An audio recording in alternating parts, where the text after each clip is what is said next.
Hello বন্ধুরা, দেখো আমরা চলে এসেছি গুপ্ত বৃন্দাবনে। এখানে আমরা দেখতে পাচ্ছি নারায়ণ, লক্ষ্মী। এরপরে আমরা চলে যাব একে একে আমাদের শ্রী শ্রী জগন্নাথের বহু মূর্তি এখানে দেওয়া আছে। আমরা এক এক করে সব দেখব মূর্তিগুলোকে।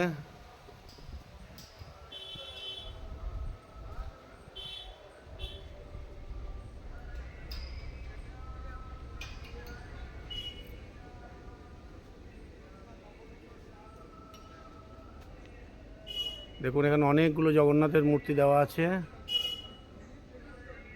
এই সেই গুপ্ত বৃন্দাবন,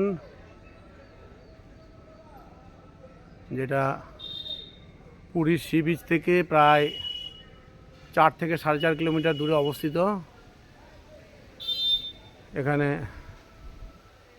নিমাই সন্ন্যাসের বিভিন্ন মূর্তি আছে, আর আছে ভগবান শ্রীকৃষ্ণের বিভিন্ন লীলা এবং তার যে বিভিন্ন লীলা সেগুলো এখানে বর্ণিত করা আছে বিভিন্ন মূর্তির মাধ্যমে। আমরা সেগুলো পরপর দেখব।